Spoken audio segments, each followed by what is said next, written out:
is reality. Reality is what we believe to be true about the nature of our surroundings. But how do we come to decide that true nature? Do we conceive it completely on our own?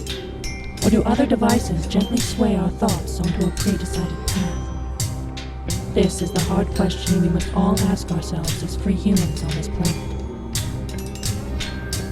New skulls rule reality.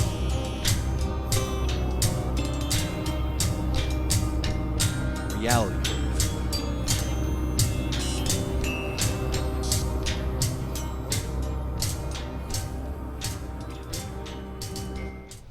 Hey! What's good, everybody? Ladies and gentlemen, it's Wednesday nights. Humans and non-humans, terrestrials and off-worlders. You're watching Reality Brief. Yep, it's that time again, and man, what are we coming in with you? Coming at you guys with tonight, Don? I don't know, but all sorts of fun stuff. We've got we've got the latest from NXIVM. We've got some fun stuff with John McAfee and Putin. We got stuff with Apple getting sued. We got AI on the rampage. Getting people shut down for having the wrong face. We knew it would come. We knew this day would come. Oops. What am I doing? What are you? Oh my God, WISHMAN! What are you doing, WISHMAN? Seriously. There it goes. All right. Sorry. God, get it together, man. WISHMAN. What do we pay you for, dude? See, this is why he doesn't have a mic tonight. Sorry, guys. I'm a little preoccupied at the moment. I'm Don. I'm Dan. And you're watching Reality Brief, as Jesus said. So, we are bringing you the bottom of the barrel of the conspiracy world. Scraping pretty hard. We have hit rock bottom and begun to dig. So what we got up first, man? McAfee says he spoke with Satoshi. Claims the Bitcoin creator is furious. Now, this is quite a claim. This is, like, up there with, like, military bases on the moon and stuff. Like, this is a big claim because a lot of people think Satoshi's dead. Furious. Yeah, that's his furious face. Hey, I'm sitting there. So, everyone's favorite cocaine-snorting antivirus smith, says that he had a little chat with the creator of Bitcoin, and he is not unveiling the true identity of the Bitcoin creator, Satoshi Nakamoto. This is from our friends at ccn.com. The Mercurial Tech Maverick has put a stop to proceedings, alleging that due to an imminent extradition request to the United States, McAfee's attorney believes outing Nakamoto to the world could be too dangerous for his client. And Jesus, think of the effect that would have on the crypto world. So, we have a tweet, and it's got a picture from Alfred Gray and Company, counsels and attorneys at law. What kind of guys use the Algerian font for their header? Jesus Christ. So, further to our conversation with respect to the above captioned, based on what you have said to me and the more than likely extradition process and application, I must strongly advise against you revealing the true identity of the above captioned. There are a number of ramifications, which could include a possible lawsuit and other legal actions against yourself, and will undoubtedly have you drawn to defend yourself on many fronts. McAfee's hardcore, he can handle it. A revelation of this nature, given the global interest in Bitcoin and more importantly, the amount of money involved, would in effect make you a target for many different reasons, and at the end of the day will only serve to complicate matters that we feel will become relevant with respect to your defense. Again, we do not believe that this revelation would be in your best interest, and as your counsel, we strongly advise against the same. I mean, really, though, this dude... Which is pretty obvious. So McAfee says, the U.S. extradition request to the Bahamas is imminent. So he's in the Bahamas now. I met with Mario Gray, my extradition lawyer, and it is now clear, read his letter below, that releasing the identity of Satoshi at this time could influence the trial and risk my extradition. I cannot risk that. I'll wait. Russians. Yeah, dude, we're into Russians. I don't believe a goddamn word that comes out of that dude McAfee's mouth, man. I'm sorry, I don't. He is a nut, but Look at me. He's certainly an entertaining nut. Okay, so everybody knows McAfee was like one of the first antivirus softwares to have a CIA Right, he's also a backdoor. prominent libertarian. Have a CIA backdoor, so yeah, he's a prominent libertarian running for president. Go ahead and get naked, because that's the libertarian way, now run for president. Fuck that guy. Says, our initial coverage suggested that McAfee might decline to reveal Bitcoin's father using the excuse of damage to the cryptocurrency community. In a rather amusing development, Funstrat's Thomas Lee felt the need to weigh in on this hilarious situation, seemingly suggesting that revealing Satoshi's identity would hurt the Bitcoin price, community, or both. And it's this guy's tweet. Wouldn't this be a negative development unless Satoshi Nakamoto has passed away already? Saying that John McAfee tells Bloomberg that he'll expose the true identity of the Bitcoin creator within a week. You know who it is? John McCain. He's Yeah, in right. a robot body right now. You know what I think would be hilarious if it turned out that the real creator of Bitcoin was Elon Musk. Dude, and you know what's funny is because looking him up here, he's just going, oh, yeah, I'm not. Oh, yeah, but... And in a completely unrelated picture, Elon Musk is scratching his head, looking at him kind of funny like, what are they telling you? What if Elon Musk really was the guy behind Bitcoin and can't even fess up to it? I think it would be more likely it would be Bezos. Yo. Because something that Amazon got like warehouses full of Bitcoin miners. Yeah, they do. That's why you can't make any money on Bitcoin anymore. As opposed to China, which has warehouses full of political prisoners, but we'll get to that in a bit. McAfee tells Bloomberg that Satoshi Nakamoto is not a happy camper. Marketing and politics go hand in hand. McAfee is likely to suggest likely going to make a run at the U.S. presidency. Skeptics and non-skeptics alike might suggest that the Satoshi talk is nothing more than a way to keep his name in the spotlight. In another extremely amusing happenstance, Bloomberg, probably in desperation to get clicks out of a wasted interview, released some glorious quotes from an interview with the cybersecurity entrepreneur that one can only describe as Prime McAfee. People forget that I am a technologist. I am one of the best. My entire life I've been tracking people who are the best in the world at hiding their identity. Finding Satoshi was a piece of cake for me. Especially because I'm best friends with the CIA that has a parallel network of the NSA at my disposal. Tiger blood, homie. So don't worry, there's more. Big John claims that he has actually spoken to Satoshi and that the technologist has struck a nerve with the Bitcoin creator. I've spoken with him and he is not a happy camper about my attempt to out him. It's pure gold. The fact that only 2 short quotes were usable for Bloomberg's article is even more amusing. This has been fun while it lasted, though, and you can't deny the conviction that the security guru displayed.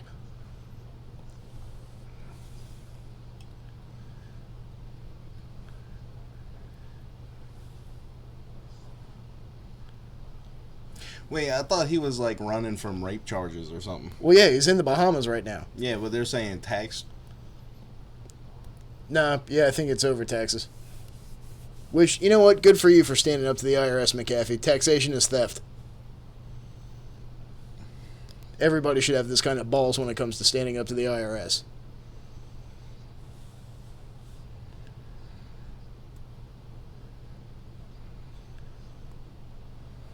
Dude, he's drunk.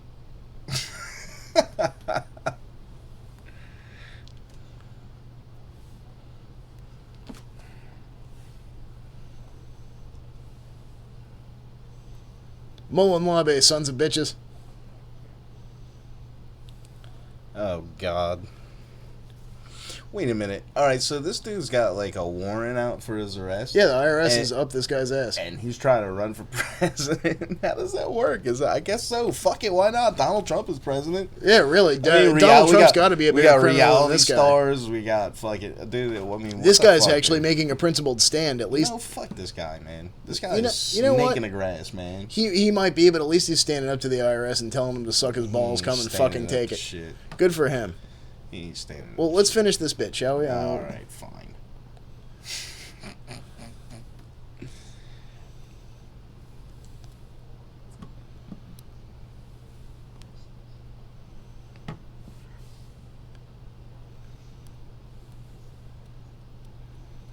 No video, audio. Sorry, guys. Let me see if I can fix that.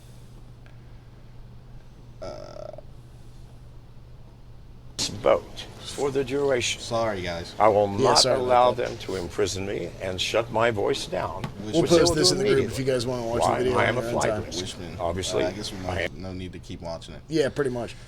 So yeah, during his election campaign, McAfee could run on the promise that he does reveal the identity of Nakamoto.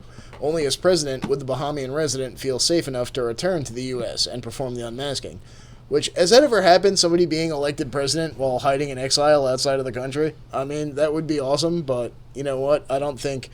Nah, people are too hooked on their NASCAR and their fucking sports ball to risk upsetting the apple cart like that and actually electing somebody who'd shake things up like that. Dude, like, I would never vote for this guy in a fucking million years, Dan. yeah, I wouldn't either. I would probably still write in Vermin Supreme, but that's because I'm very committed to having to a return to So free pony-based ponies. economics. Yeah, free ponies for everyone. Yeah, I just want a free pony. That's the only communism I can get behind. Well, it's not communism. He's a wizard. He conjures them from nowhere. Shit. Or in fact, think about that. He man. could use time travel to go back in time and create a pony-based economy from the jump. You know From what I the mean? jump. Like back in like 18 whatever when people were still using ponies. We could go ahead and lock it in there. And that's even before the creation of the Federal Reserve. So, I mean, we're talking about some real... Yeah, but there was more than one central bank in the United States before the creation of the Federal Reserve. Right. So then there was the one that existed between the Civil War. During the Civil War, they abolished that one too.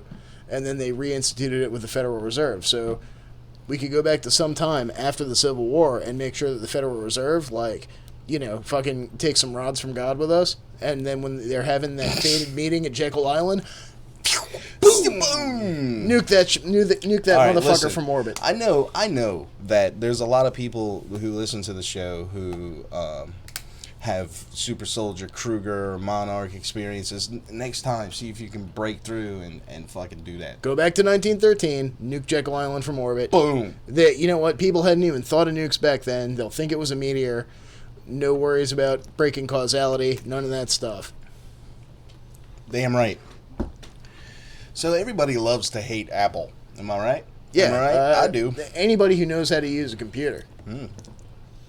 Which, I'm sorry, Apple products are kind of for NPCs. I'm sorry if we're offending anybody with that, but yeah, that's who they're marketed towards. Look, anyhow. I will say that The only time I've ever had an Apple computer is when the government was paying for it for me. the processing capability is definitely good for creating like audio and video type shit. But outside of that, It's good for arresting people for the wrong reasons, apparently. yeah, tell me about this. So yeah, how much joy does this fill the world with? I'm kind of liking Marie Kondo lately. Like, does Apple spark joy? No, we should dispose of it. An 18-year-old from New York has filed a $1 billion lawsuit against Apple over a false arrest that he says happened because of what he believes to be Apple's face recognition system. NYPD officers arrested Ousmane Ba, I hope I'm saying that right, on November 29th after he was falsely linked to a series of Apple Store thefts in Boston, New Jersey, Delaware, and Manhattan. Apparently, the real perpetrator used a stolen ID that had his name, address, and other personal information. However, since the ID didn't have a photo, the lawsuit claims that Apple programmed its store's face recognition to associate the real thief's face with Ba's details. However, an Apple spokesperson told Engadget that the company does not use facial recognition software in its stores. Dun dun dun! A detective that eventually examined Apple's surveillance footage after the arrest determined that the real Ba didn't look anything like the thief. Further, Ba was attending his senior prom in Manhattan when the Boston theft, where nearly $1,200 worth of goods were stolen, took place.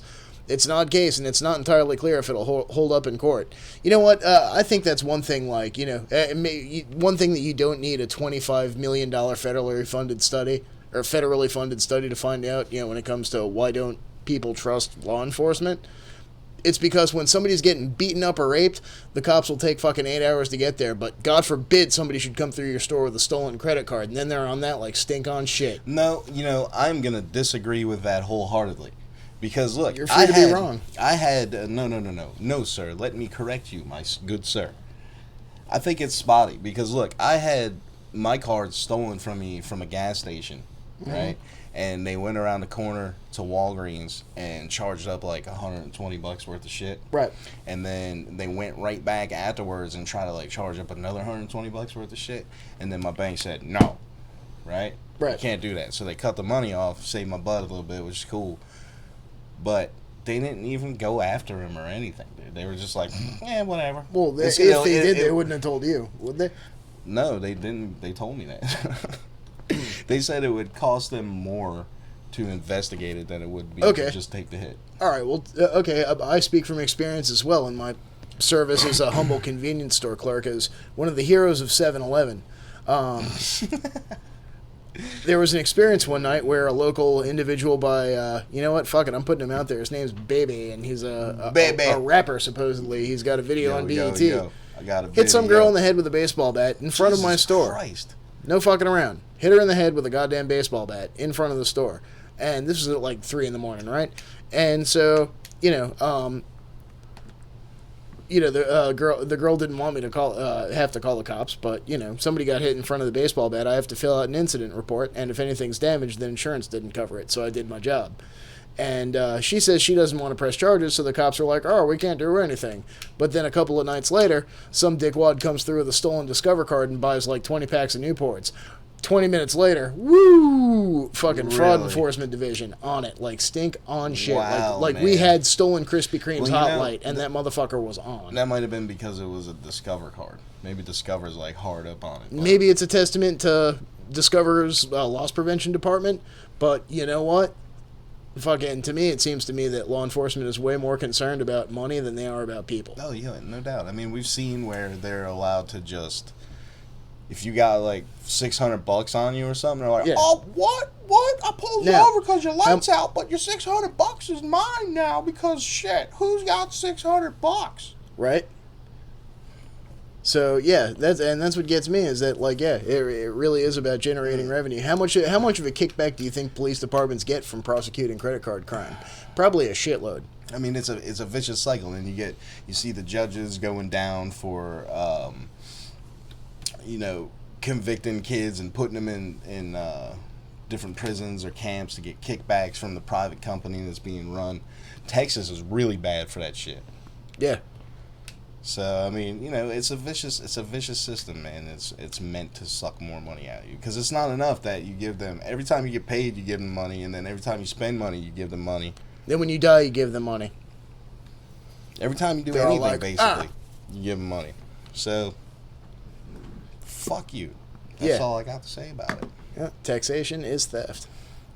But anyhow, back to the article at hand. The New York Post, the lawsuit argues that Apple's use of facial recognition software in its stores to track individuals suspected of theft is the type of Orwellian surveillance that consumers fear, particularly as it can be assumed that the majority of consumers are not aware that their faces are secretly being analyzed. And as luck would have it, this isn't really the only abuse that we've seen by the march of facial recognition software. And this is coming from, nobody really knows. I'm not really sure how you feel about IFL Science as a media outlet, but this seems pretty damn unsettling. This is from IFL Science, and this thread between a passenger and an airline should terrify you. And I'm slacking. Hold on, give me 1 second, man. Somebody's experience with JetBlue. Oh, JetBlue, huh? Yep. Dun dun dun. Yeah. So let's see. A conversation between a passenger and an airline has gone viral largely because people find it intensely creepy. Mackenzie Fegan went to an airport last week. As with normal flights, she was expecting at some point to present her boarding card in order to get on her plane. However, she found that all she had to do was look at a camera, and at no point was asked for her pass. As convenient as that sounds, it sounds like some Black Mirror shit to me. She had questions which she put to the airline, JetBlue, in a now viral thread. Oh, this shit. This is from Twitter at Mackenzie F. I just boarded an international at JetBlue flight. Instead of scanning my boarding pass or handing over my passport, I looked into a camera before being allowed down the jet bridge. Did facial recognition replace boarding passes? Unbeknownst to me, did I consent to this? Uh-oh. JetBlue Airways. You're able to opt out of this procedure, Mackenzie. Sorry if this makes you feel uncomfortable. So they're basically admitting, yes. Fegan had several pressing follow-up questions, such as how and who exactly has my face on record. Presumably, these facial recognition scanners are matching my image to something in order to verify my identity, she wrote. How does JetBlue know what I look like? The information is provided by the U.S. Department of Homeland Security from existing holdings. So, to be clear, the company provided my biometric data to a privately held company. Did I consent to this? How long is my data held by JetBlue? And even if I opt out of the scanners, you already have my information, correct? We should clarify, these photos aren't provided to us, but are securely transmitted to the Customs and Border Protection database. JetBlue does not have direct access to the photos and doesn't store them. At JetBlue, would love more info on how my image was matched to a name on the flight manifest. When I looked at the camera and a few seconds later the gate opened, was my image in the space of those seconds sent to CBP, run through a database, matched to a name, and sent back to JetBlue? You can learn more about the process here. And there's a bit.ly address. We'll post it in the group, so if you guys want to check it out yourself. There is no pre-registration required. I'll say the press release doesn't really tell me anything about how it works. At Electronic Freedom Foundation, can you shed some light on this? How concerned should I be? It took her photo, comparing her picture to a preloaded photo database of all the passengers with tickets on this flight. It sounds like opting out isn't really an option. I can not go through the scanner, but my data will already have been accessed and loaded into a database. So how concerned should we be that companies like JetBlue have access to this data? I'm more concerned about this since the program's launch in 2017. Hot damn. Yeah, this shit's already been out for 2 Oh, fucking this is coming years, from man. JetBlue's media room. All right, yeah, we'll post this too. This is that bit.ly link. Yeah. Hot damn. So yeah, latest biometric enhancements build. Scroll back up. Sorry, man. Latest biometric enhancement builds on the success of airlines expanding biometric boarding programs in Boston. So this is why those of us here in Virginia who haven't complied with Real ID yet aren't going to be able to fly. Because Real ID, We don't got much time though left on that. Because you remember what happened, right? Yeah, it's set to expire. So in 2017, they're going to be basically chipping everybody's ID. 2017.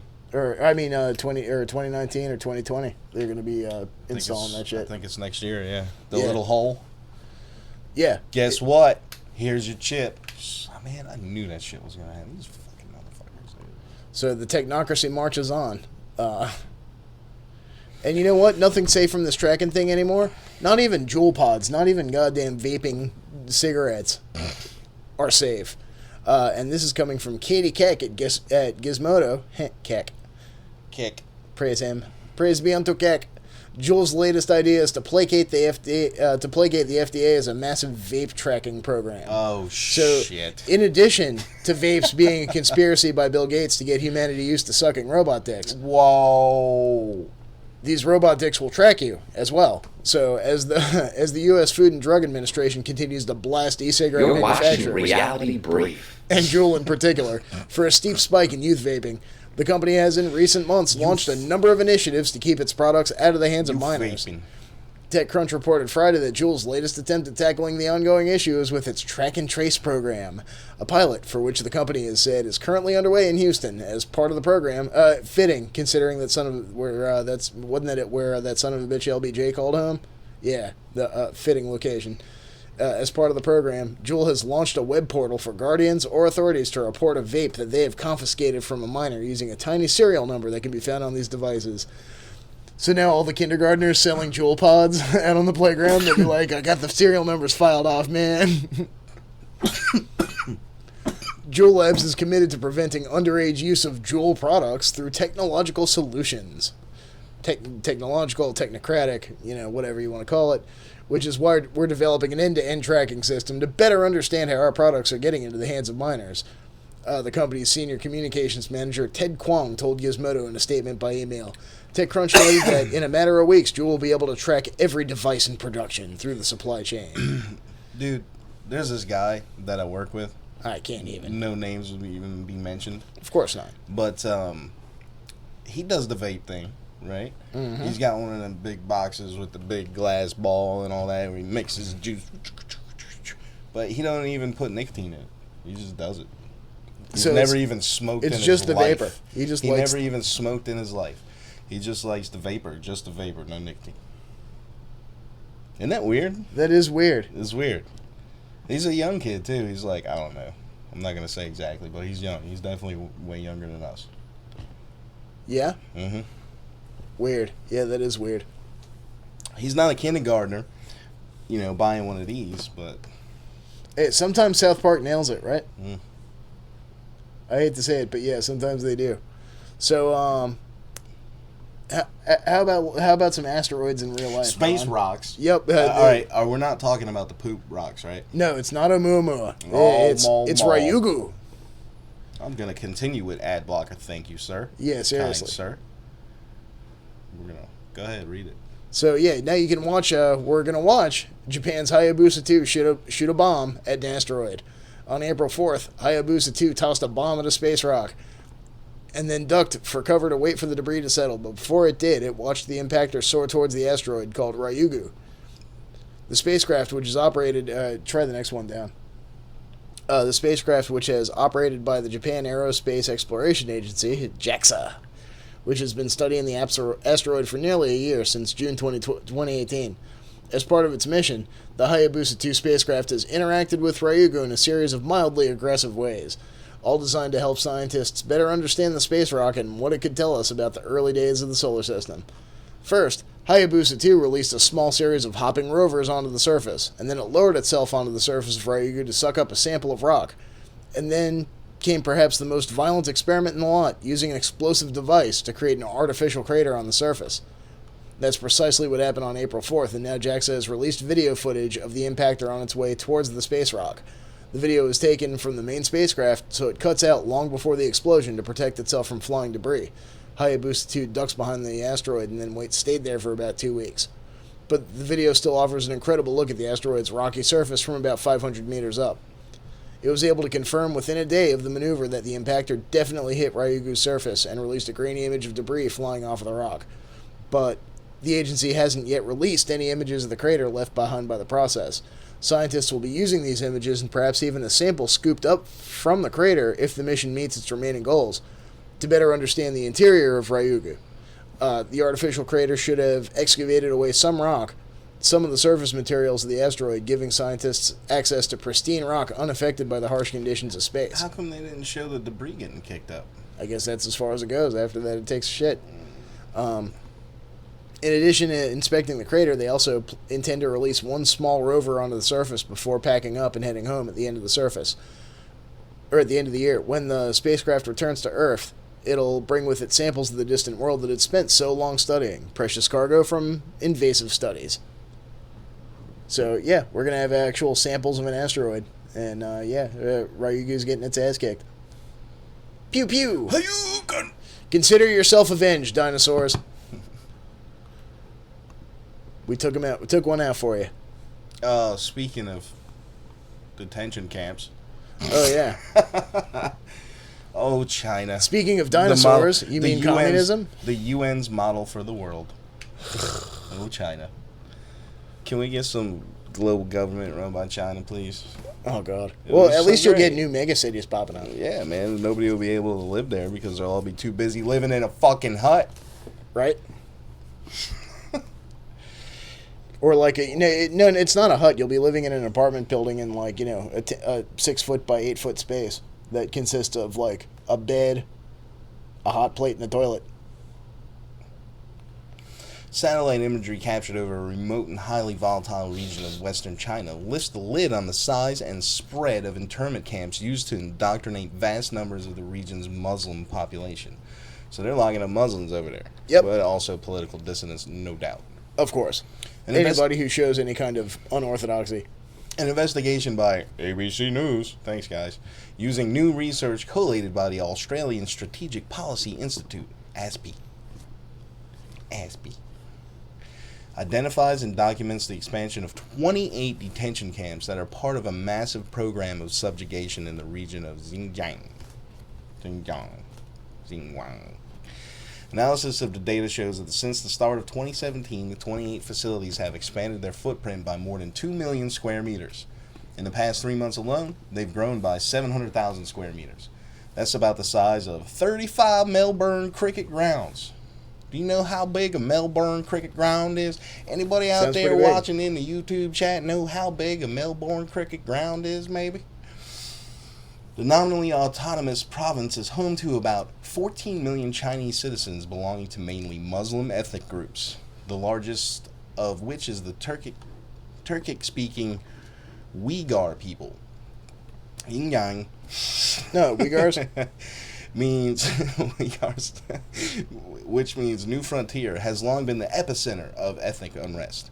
At the heart of the conflict is a separatist movement which seeks to establish an independent Uyghur homeland called East Turkestan. Over there on the left. Beijing, which views the region as an incubator of terrorism, has responded by reinforcing local security forces, expanding the network of police stations and checkpoints, supercharging its electronic surveillance network, as if it wasn't bad enough.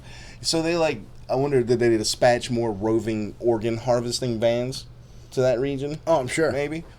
What we're seeing here is a breach of human rights that is such a scale that we haven't seen since the post-Tiananmen Square crackdown in China, said Fergus Ryan, a dude with a weird name and an analyst in China.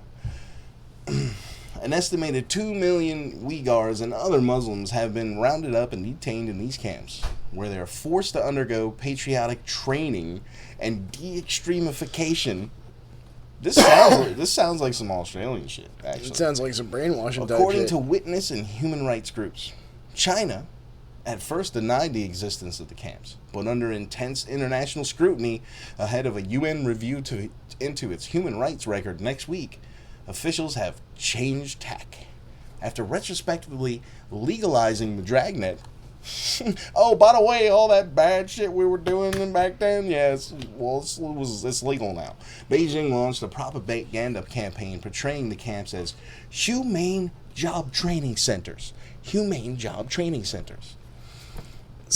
That's a fancy way to say brainwashing. Yeah, it sounds like slavery with extra steps.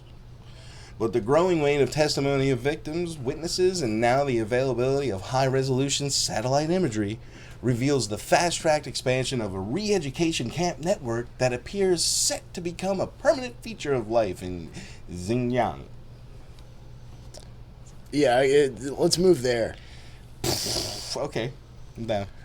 By detaining such a huge amount of people for no legal reason, China is really running the risk of radicalizing these people and creating the perfect conditions for violent extremism to happen in the future. No shit. Don't you think that's part of their fucking game? Mm-hmm. Of course. It's from here, high above China. The task of locating the camp begins.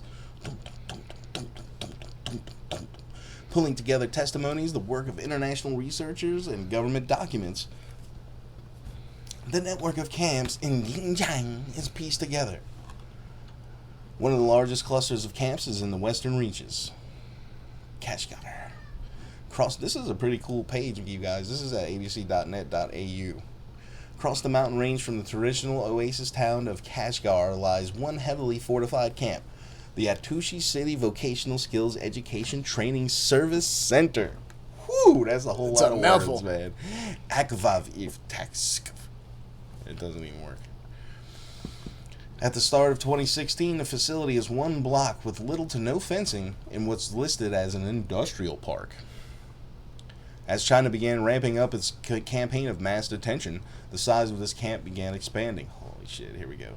New buildings are added on a monthly basis, and razor wire fences can be seen going up. Parkland is taken over for staff car parking, a common occurrence at many of the facilities. By December 2017, more than 20 new buildings had gone up, but one of the most intensive building work was still to come.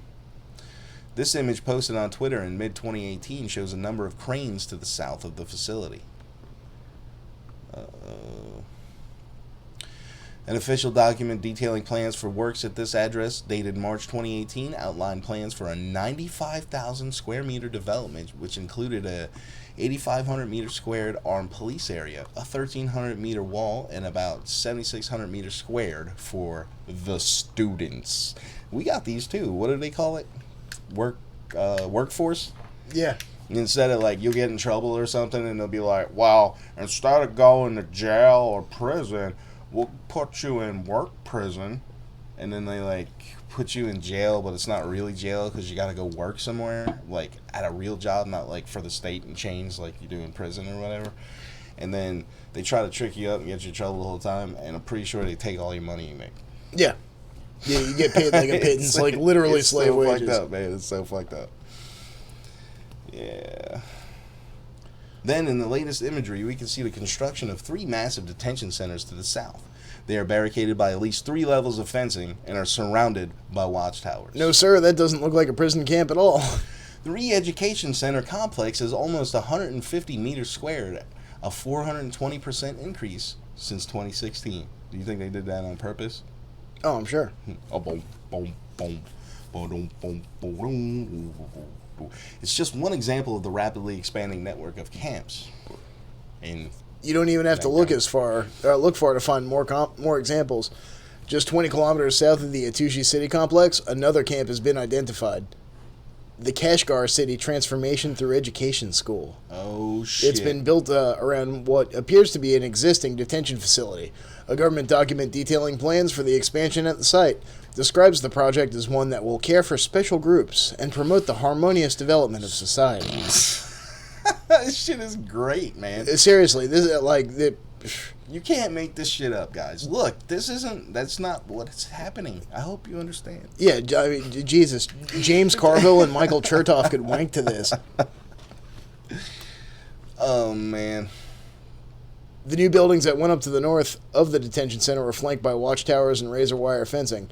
This is one of 8 internment camps that the research identified in Kashgar Prefecture, and with the rapid growth of detention facilities, has no means been confined to the western regions of Xinjiang. A much larger network has been growing across the province. All up, ASPI analysts have identified 28 centers it believes are being used as internment camps. 17 of these facilities, ASPI lists as highly likely to be camps. The remaining 11 are likely to be camps, according to its analysis. What we're looking at is a system that has been rolled out at an incredible pace, almost like FEMA camps. The scope and scale of which is absolutely massive. It's not like FEMA camps. See, FEMA camps don't exist until they need them. Right. Right. They have designated areas, Well, and then hey, FEMA could put up a fucking internment camp in like 2 seconds, dude. Yeah. Boom. They just go right to one of the designated areas. It's like an open field. They got these cars, and they just go, and they drive the razor wire around them motherfuckers, and they got a whole section of the military, like a job. Whatever is internment resettlement specialist that will go in and set up a camp in like 2 seconds, man. Bam. So, despite the massive scale of the camps examined in this project, it's likely they make up just a fraction of the detention network in Xinjiang. Estimates of camp numbers range from anywhere from 181 to upwards of 1,200, and this is just an example of, you can mouse over 2016 and 2018 and see how much more territory these things occupy now. I mean, it's cool when communists do it, right? Right. Well, apparently, they can, especially when they hold the majority of your country's debt. Who are you going to tell them wrong?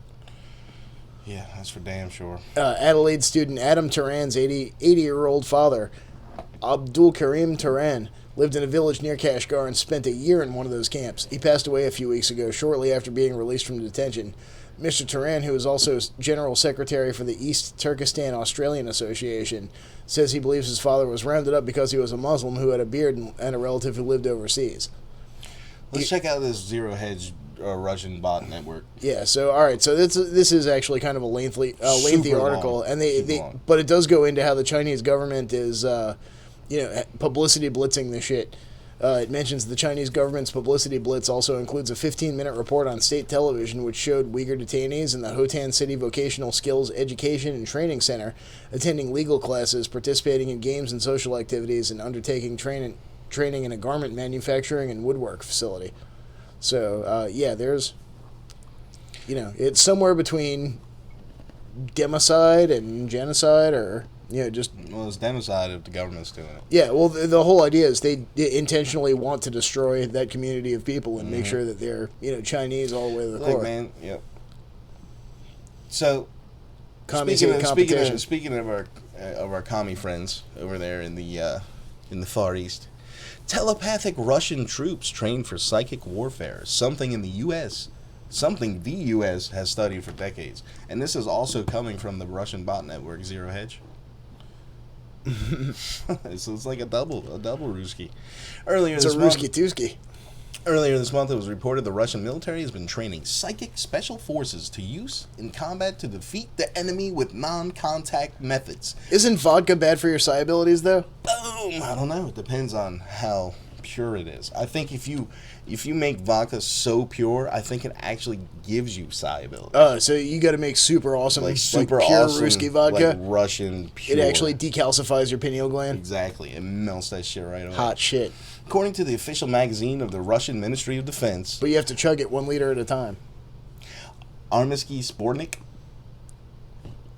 That's a cool name, I guess. Yeah. Fighters can see right through the enemy soldier, what kind of person they are, what their weak and strong sides are, and whether they can be recruited as a spy.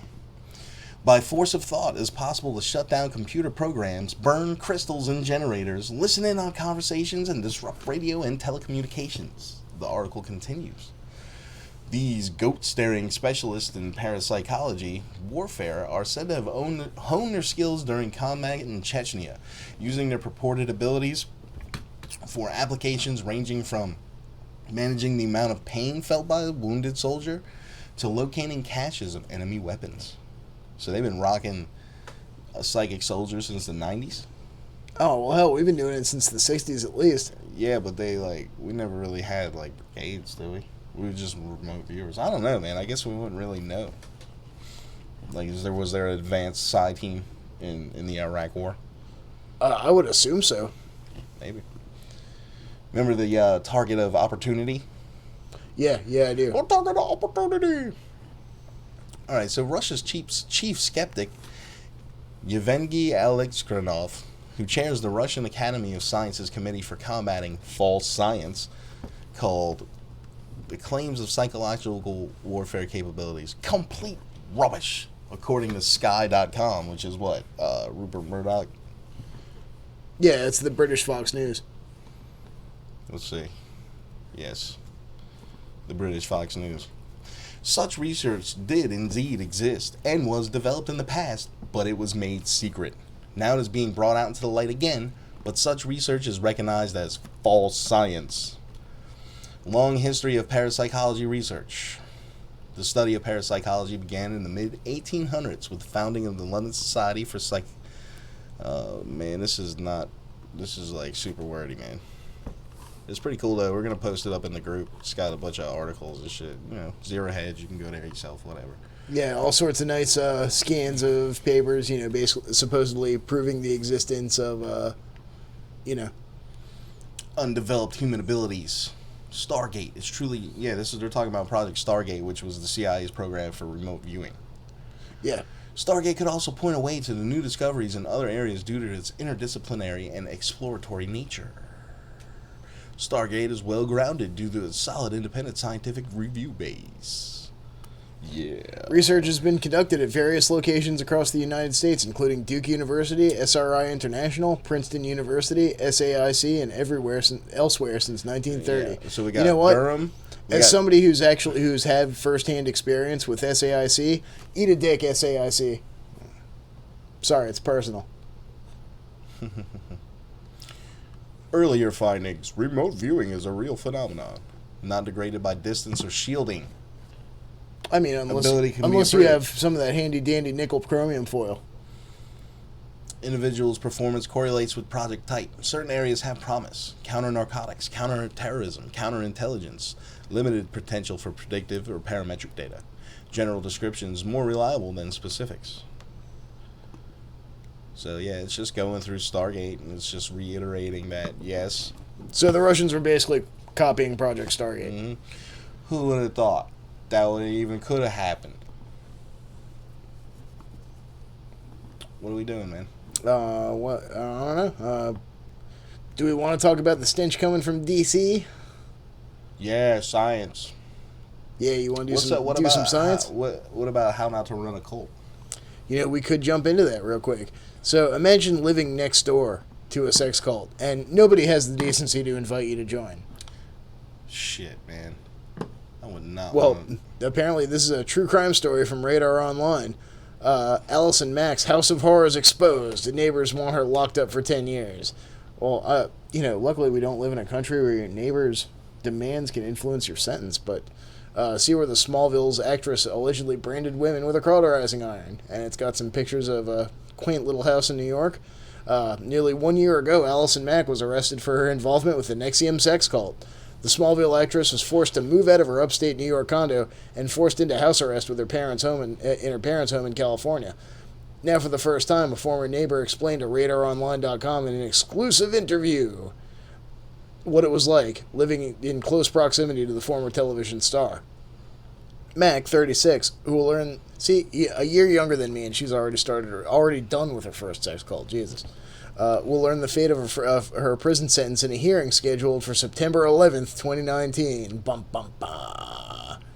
It'll be like a plane flying into her personal freedom. As Radar readers know, the cult member pleaded guilty to racketeering charges earlier this month. Click through the gallery to hear details of Mac's former secluded days in New York and see where she spent most of her days and nights. So we got pictures of... I'm totally not that interested. Heavily Thanks. watermarked photographs of her place in New York. A former neighbor confirmed that Mac lived across the street from sex cult leader Keith Raniere, who's still in prison, thankfully. Shown here is Mac's Clifton Park, New York apartment. The street was allegedly filled with NXIVM members, said next neighbor. Mac never said hello to the residents that she lived near. Instead, the ex-actress opened up in other ways, such as belting out her favorite songs early in the morning. That's certainly inconsiderate. Nobody wants to hear your loud ass while they're on the way to work.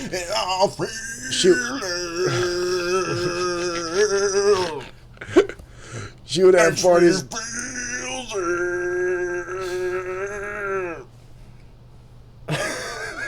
What the fuck was that?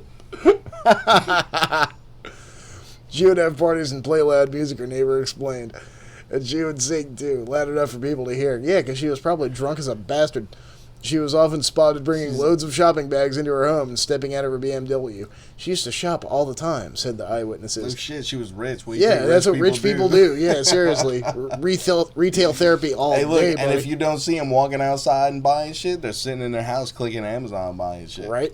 But inside the condominium, Mac was accused of blackmailing, threatening, and grooming women to sleep with sex cult leader Keith Raniere. Dude, this bitch should get 20 years. I'm sorry. Yeah, I'm not rooting for her. I mean, there's definitely some major violations of consent here, man. She was known as You a slave. think? She was known as a slave master and admitted to creating the organization's branding method of burning initials into members' skin using a cauterizing iron. See, yeah, fuck all that noise. But this is where Allison branded girls, the neighbor said. I never heard screaming, but I didn't feel comfortable. Allison should get 10 years in prison for what she did. I mean, why just 10? I mean, Jesus, like, pedophiles 20. get what, like 20. 4? 20. Yeah. 20. And she should certainly be, banned from ever participating in another sex cult ever Dog, again. they should brand her. Yeah. I mean, why not, right? She did it to what? How many people against her will? Yeah, a shitload of people. Yeah, what a sick fuck. So there's more on that, too. Apparently, this is coming from Rolling Stone. Oh, Seagram's heiress. Yeah, Claire Bronfman pleads guilty in this case, too. Daughter of billionaire philanthropist Edgar Bronfman Sr. admitted she held slaves, committed credit card fraud for cult leader. See, what did I tell you? The second you step into some credit card fraud, they're on that ass, on it. Not the credit card fraud. Yep, that's how you get popped. So if you start a cult, make sure that your credit card records are clean as a whistle. You're not fucking around with credit cards. So yeah, scroll down a little bit because it's not loading on my computer. Okay. Claire Bronfman, the 40-year-old billionaire heiress to the Seagram Company fortune, pleaded guilty to enabling a sex ring for Keith Raniere, the self-anointed leader of NXIVM, a cult-like group based in upstate New York. I feel like that could also be, along with a lotion name, it could also be like some early 90s like electronic pop band. What, Bronfman? No, NXIVM.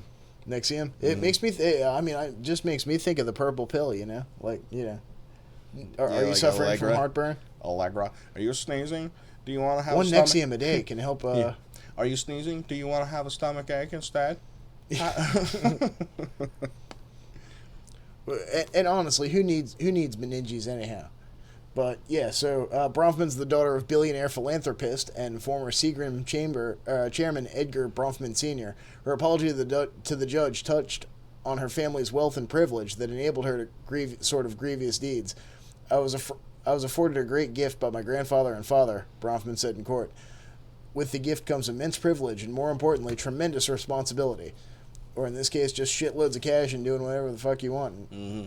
Just like fucking buying people. It does not come with an ability to break the law. For this, I am truly sorry. You know what? The fact that these people are getting such a slap on the wrist for this kind of shit. Bronfman agreed to forfeit $6 million from her $200 million fortune.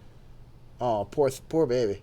Wait, per AP? What's that? Or that's just saying That's according to the Associated Press, yeah. That's not like per action point? So, yeah, right. So, NXIVM's accountant, Kathy Russell, also pleaded guilty on Friday to a fraud charge. Russell and Bronfman joined 3 other NXIVM defendants who've pleaded guilty in court, including Allison Mack. According to the initial New York Times report exposing the group in 2017, Mack was the lead recruiter in NXIVM's all-female sect called DOS. You know, back in my day, that was just an operating system. This sect supplied slaves who were blackmailed into engaging in sexual activity with Rainier and required to brand themselves with Mack and Rainier's initials. NXIVM operated under the guise of offering self-improvement classes, which Bronfman bankrolled with tens of millions of dollars per AP. She also paid for the NXIVM's legal counsel when the group was served. So this just goes to show that if you're going to start a sex cult, you got to tell people it's actually a sex cult. No, you can't also, trick them into it. You know what they did wrong You got to be here? right up front. You know what they did wrong here? Took credit cards? They only, had rich people. And it was only for these 2 dudes. They didn't, rope any politicians or anything into this shit. Not you rope yet. You rope a politician, and yeah, but see, that's just this one, obviously. Right. But that's what this particular sex cult did wrong. You get So a what high enough happened to- you get a high enough politician in your group, you ain't never going down. Yeah, that's true. I mean, but how do you know Anthony Weiner didn't go to any of these parties? He may have, but we will never know. Yeah, for all we know, shit, Bernie could have been there. There's just no mention of it. So, yeah, and I'm sure somebody out there is laughing in Bohemian Grove. Oh, man. What time? 8:56. Tell me what time. We done with the secret mayor? Yeah, I think we are. And let's see. What's with John D? Oh, yeah, I stumbled across this. We're going to have a magical moment here. And this is just something I stumbled across, but it's an article about John D., who was he was one of Queen Elizabeth's court astrologers, and he's one of supposedly the original 007, contacted macro entities, yeah, according to him. he's the granddaddy of Enochian magic. Right. So, Jin Mama. Yeah, Spirit Daddy. Spirit Daddy 007, bitches, what? High Wizard, Council of the Archmage of Angels and shit. This dude worked for the Queen.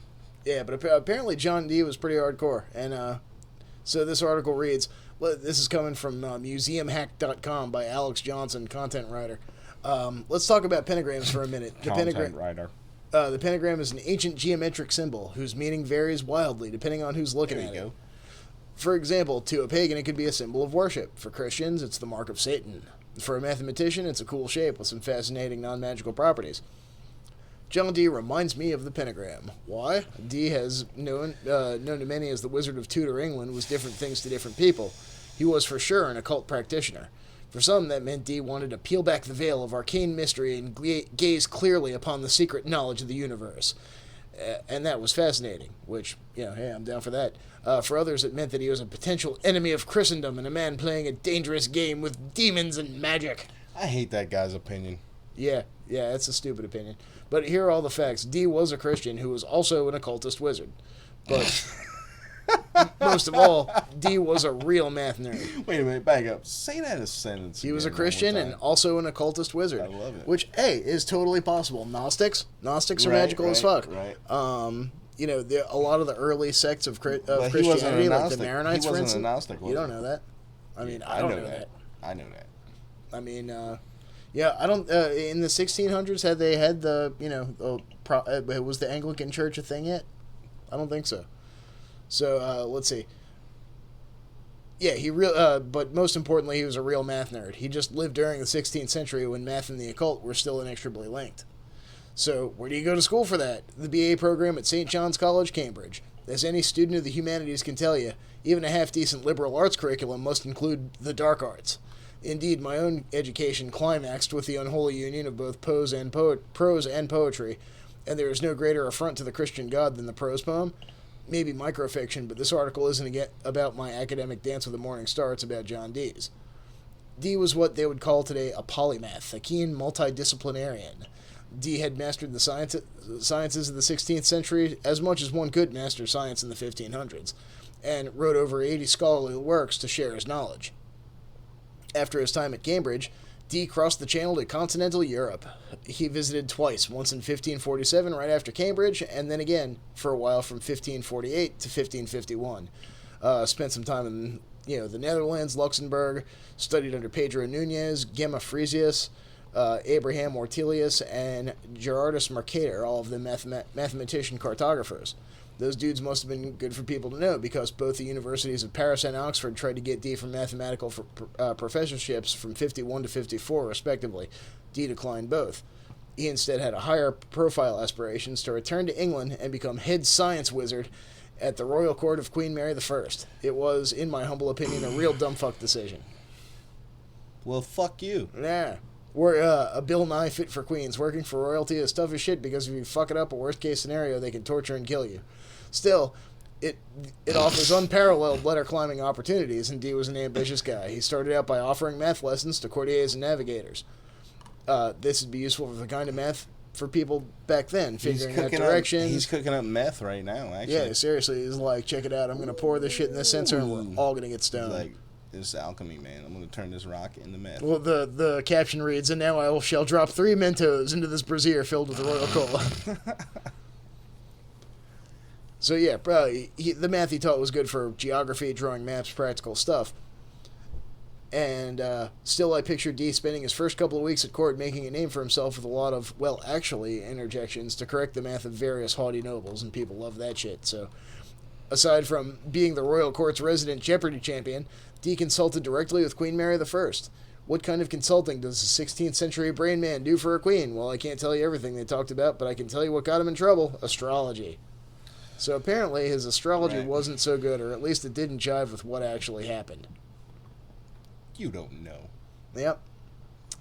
So this is a pretty lengthy article, and it talks about his work with Enochian magic, his, being a math wizard, all this other sorts of fun stuff, and it's got Is he a pinball wizard, though? No, the pinball hadn't been invented yet. So, we'll go ahead and post this in the group, and you guys can read up on John D. There's actually a very interesting bibliography at the end of the article, which, given the nature of the article itself, I think you're probably better off just going to the additional resources in the bibliography section at the bottom, the works cited. Yeah. But it looks pretty fantastic. Ooh, such great. What's this? I think we're going to play this. Are we gonna? I've never seen it before. Guys, we're getting ready to jump to the break, but before we do, we've got some type of meme video, something about Nazis or something. I don't know. We're about to watch this, though. I'm assuming this is from an alternate timeline where they didn't make it to the moon. No one told you that was gonna be this way. The job's a joke, you broke, your love life's the old way. It's like you're always stuck in second gear, when it hasn't been your day, your week, your month, even your year. But I'll be there for you. What the fuck is wrong with people, man? Seriously. Who sits there and waits like, this took a while. Yeah. This is the kind of shit you find on the internet these days. I told you not to play this on the air. Thanks, Marco Blanca. Humor, low cost. Alright, we'll see you guys when we get back.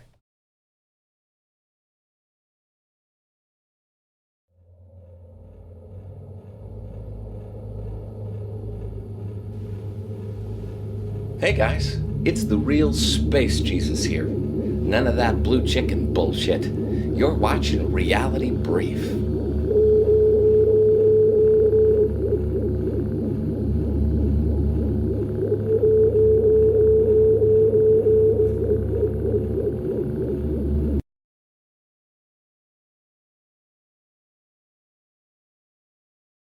I'm not in a fucking cult. I'm not in a fucking cult. I'm not in a fucking cult. I'm not in a fucking cult. I'm not in a fucking cult. I'm not in a fucking cult. I'm not in a fucking cult. I'm not in a fucking cult. I'm not in a fucking cult. Hi there, it's Justin. Is there a band that you love and you wish you could turn everybody else in the world on to? That's us every week over at Deprogram. Get together, we talk about a band, we give you a top 10 starter kit for you and anybody else who wants to listen to that band. It's pretty simple, it's a great time, and it's a great way for you to discover new artists. You can find it on iTunes, Spotify, Stitcher, wherever you can download your fine podcasts. That's Deprogrammed. Run them and love them, people.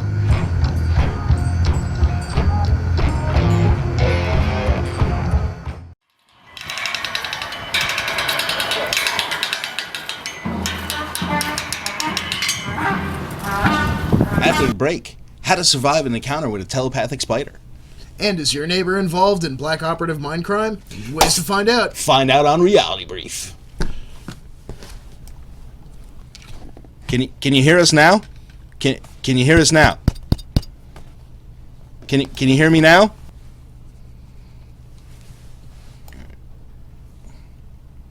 I disagree.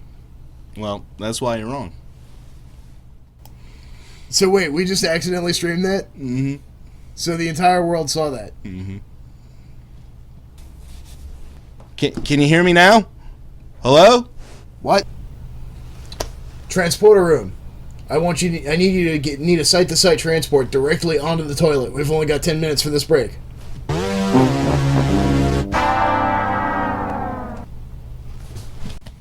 Man, I told you to speak into the microphone. Blue chickens. Look, they're gonna be moving into your neighborhood.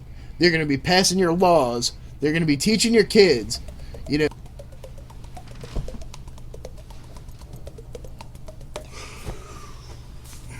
God, I'm so fucking hungry, man. I haven't eaten dinner yet. Hello? I don't know if it's working, Dan. It probably isn't. Shit, man.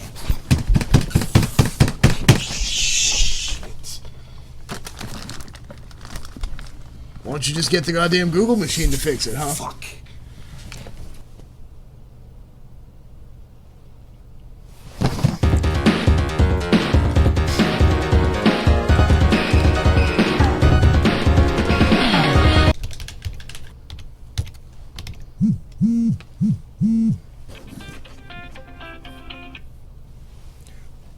Hello? Whoa. What do you mean it's on fire? What?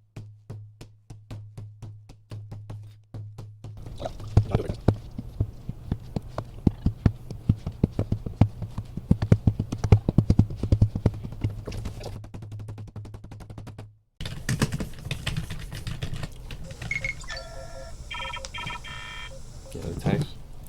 Is it them? Shit! Go.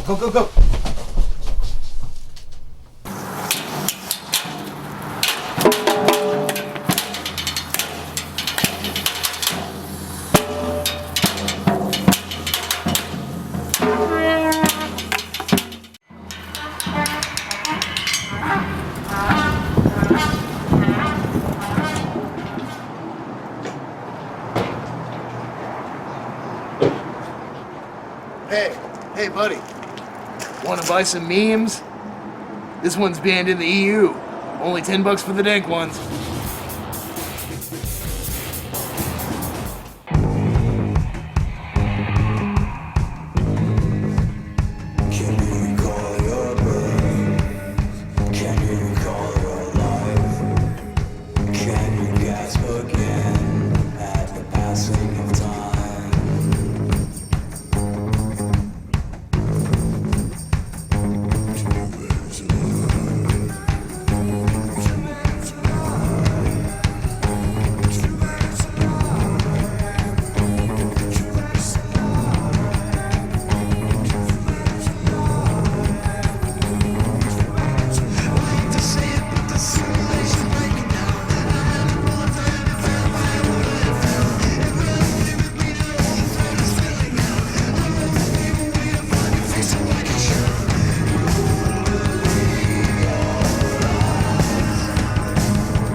Oh hi, Space Jesus again.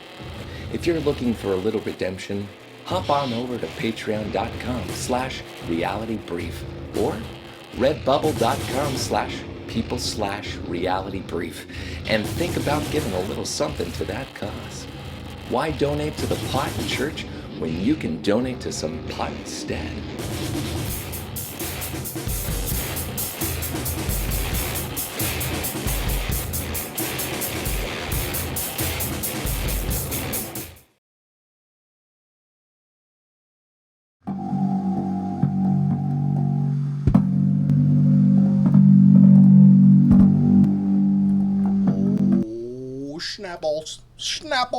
Snapple. Hour 2, guys, hour 2. You made it this far. Can you carry on for the rest? I think we can. I don't know. But if you can't, then you'd better run and you'd better hide because it's coming. It's coming. A whole nother hour of Reality Brief. But first, Dan, let me ask you this question. Ask away, Don. Say I kidnapped you against your will. Yeah. You know, held you and did some experiments on you or something. Maybe put something in your butt. You know, against your will. Okay. And, you know, then I went home and put you back. I'd be a criminal, right? I mean, assuming that I hadn't consented to this prior, then yeah. Yeah. So, why do we treat aliens the way we do? I mean, they're criminals. Well, I mean, most people that seem to be willing to come forward with their abduction stories, none of them sound like they had a really good time. You know what I mean? Well, there are the ones, too, though. Like, look at the CE5 type people that say, you know, like Greer. All aliens are good. Well, I mean, they're manifestly not, because, you know, we've seen them come do things like kidnap people and put chips in their head and, you know, experiment on them and mutilate cattle and, you know, all sorts of other fun stuff. So I would maintain that it's demonstrably all ETs are not good. So, and then you get, like, groups like the Ponte. And you remember when we were talking with Sue Walker and she was talking about how the Ponte and other races have these little visitor centers, basically, all over the planet and stuff? Like right? Dulce Base. So, you know, they're letting these aliens and stuff come here and do all this shit, and they just like, whatever, you can come to the visitor center, and they're like, well, we don't do it, we want good things for humanity, but what do they do about the ones that don't? Yeah, they're gonna sit here and let their base be a jumping off point for, oh yeah, go over there by those mountains because those people over there, they like it a lot. You know what I mean? Well, like, I assume that, you know, you have the, you know, groups of aliens that are willing to come to here and operate peaceably and not do things like, you know, abductions and probing and whatnot. But then you're going to have those rogue ones that decide that they're going to do what they want and they're not party to any treaties. That's a big planet. Yeah, I mean, you know, I feel like this is where I'm at this point. Okay, so if you're an ET race and you're living on this planet in some way, this is what needs to happen. Okay, so You need to end the Fed. You need to end the Fed for one. Definitely need to abolish the Federal Reserve. If you got to use phasers, directed energy weapons, whatever you got to do. The criminals need to pay. They need to be tried, paid. Bang, in the bank. The ones who are enabling the criminals need to come forward and, first of all, come forward and be public. If you want to live on this planet, come forward and be public. Okay? And if you can't handle that, you just need to go the fuck home.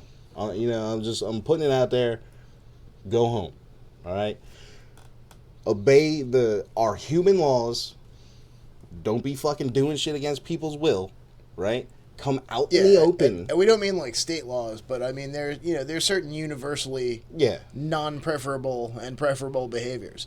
I mean, you know, I don't give a fuck if you don't turn your signal on or something. You know what I mean? That's not what I'm talking about. Not to get too deep into the philosophical stuff, but you know what I'm talking about. I tend to prefer interactions between Party A and Party B that are completely voluntary. And if you're an enlightened civilization, then you should too.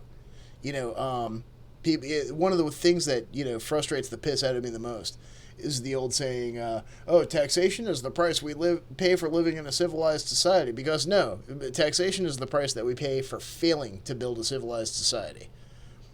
In the sense that any interaction that is not voluntary is not civilized. Had to bring it to taxes. Yeah, well, I mean, amongst other things, it's what makes charity actually charity. It's voluntary. What makes sex not rape? It's voluntary. What makes boxing not assault? It's voluntary. So here's my proposal, okay? You want to live on this planet? Cool. You don't have to tell us exactly where you're living, but you have to come forward and say you're here, right? 2, no more crimes. No more fucking genetic experiments. Leave us the fuck alone. Yeah. Okay? People are not to be bought and sold like cattle. 3, the ones who are doing the shit, if you're not one of the ones who are doing it, you need to come forward and point out the ones who are doing it. And this applies or you need doubly to go to so. fuck home. And this applies doubly so to fucking any entities that are, taking people and turning them into cyborgs against their will and selling them like a commodity on the open interstellar market. Yeah, this isn't. I'm just talking about ETs here. We're not even talking about our own fucking people. I mean, we could break it into that, but right now I'm focused in on ETs here. Fair enough. This is my proposal, and when I say proposal, I mean this is what needs to fucking happen, guys. I'm sorry. I'm sick of the bullshit. I'm sick of it. All right. You say, oh, we're not all like that. Oh, yeah, well, which ones are? Why aren't you going after them for committing crimes against us who you're supposed to be, so loving to and want us to ascend to the 57th dimension or whatever the fuck it is? If you're coming to this planet, then part of helping humanity ascend should be tearing down the institutions that are here to keep the average person's face in the dirt. All right, I guess that's enough ranting about that for now. Is it? I don't know, man. I could probably rant about that for a very long time.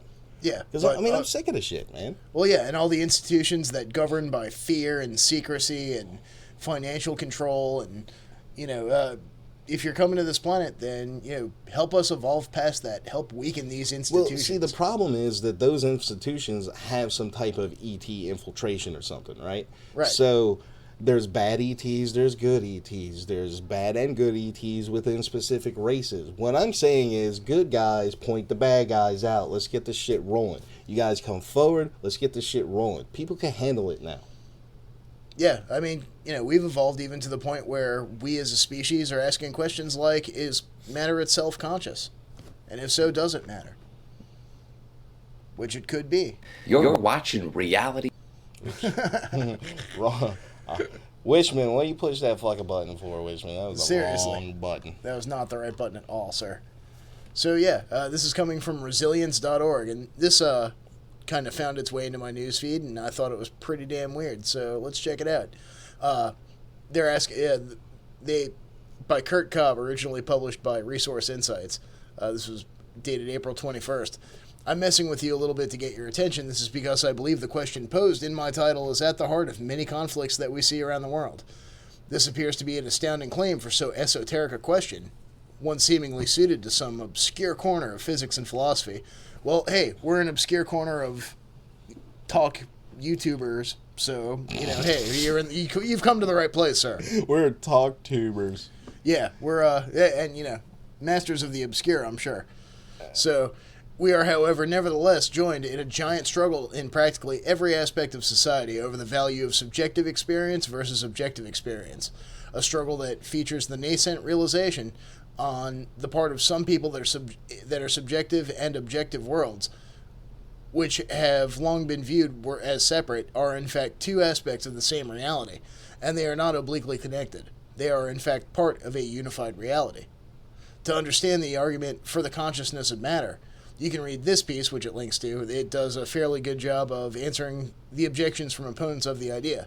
I won't recite those arguments here. You can read them yourself. I want to show you how the emerging attempt to return to a state of being that values both the subjective and objective is creating conflict. And you know what? I kind of get that, because for a long time, philosophically, I'd say the first sort of philosophy I ever really had in my life was the Hermetics. And then, a little while later, I discovered objectivism and existentialism and all this other fun stuff. So, for a while, I dealt with that conflict between my own personal subjective experiences and what is objectively real.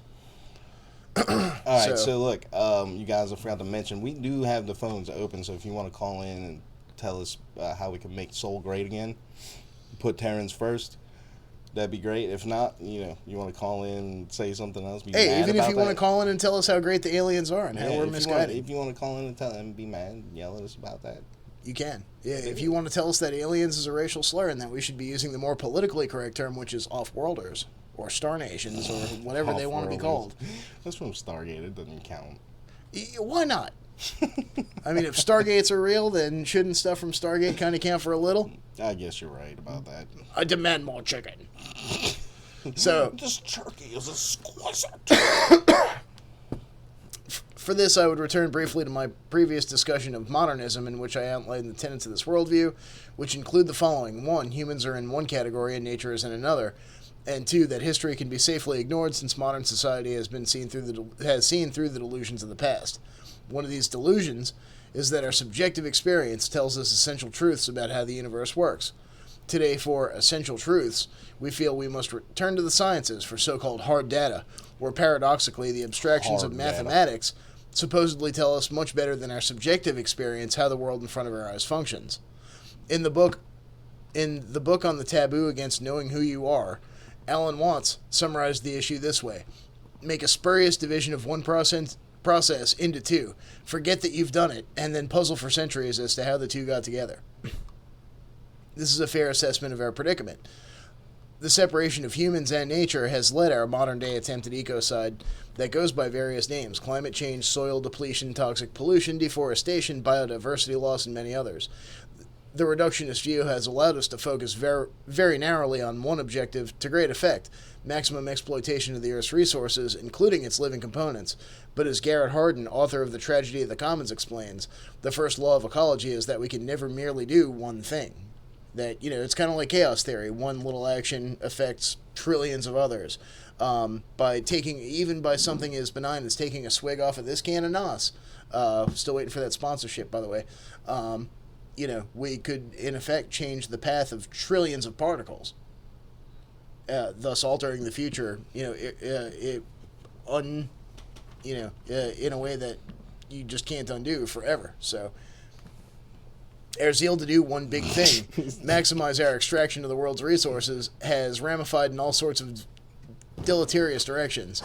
So what does this have to do with the level of consciousness of matter and the various conflicts in the world? First, the unrest is occurring not just in the poor places of the world. It's occurring in relatively wealthy countries like France, Italy, and the U.S. There's a general unease that expresses itself as discontent with the governing class. And you've definitely come to the right place for that.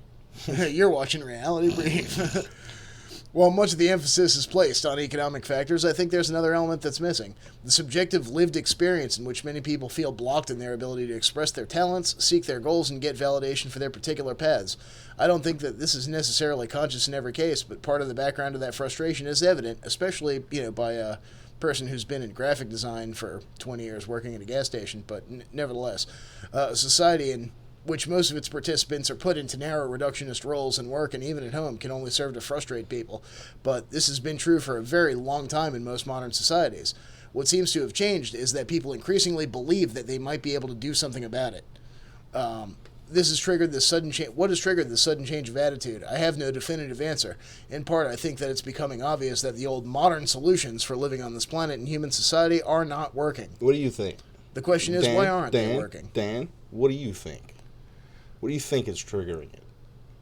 I think it's just kind of the general zeitgeist. I mean, we live in a chaotic time. There's more people than have ever been on this planet before.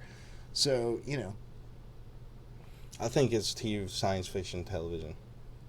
Seriously, man, think about it.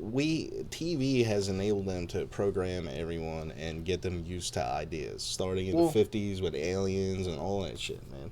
Science fiction popularized a lot of this stuff, so it makes people familiar with it, and it's more comfortable and safer feeling. Well, and I think, in maybe people who, have a minor case of Dunning-Kruger syndrome, such as myself, we'll find ourselves in weird places where, we're at work and we're thinking about every possible version of the reality that you're in stretched across space and time, and then somebody comes up and asks, hey, do you have any more marshmallows? I got a bad case of Dunder Mifflin myself. Dunder Mifflin. So, yeah, I believe it's because we're moving towards a world in which we're being forced to reintegrate humans with nature. As Alan Watts rightly points out, they were never apart. What? And you know what? I'm with you on that. I'm with the author on this, because I've often thought that, if a beehive is natural, and if a beaver dam is natural, if a termite mound is natural, then a city is natural. I believe it's, so the reintegration must come within us. This is a monumental task, as practically all of our institutions are premised on the two worlds being separate. Yet climate change is a phenomenon occurring in the natural world, possibly caused by humans, which, no, I think it's, a lot of it is indeed caused by humans, but I think a lot of it's caused by nature, too, who think of themselves as separate from that world.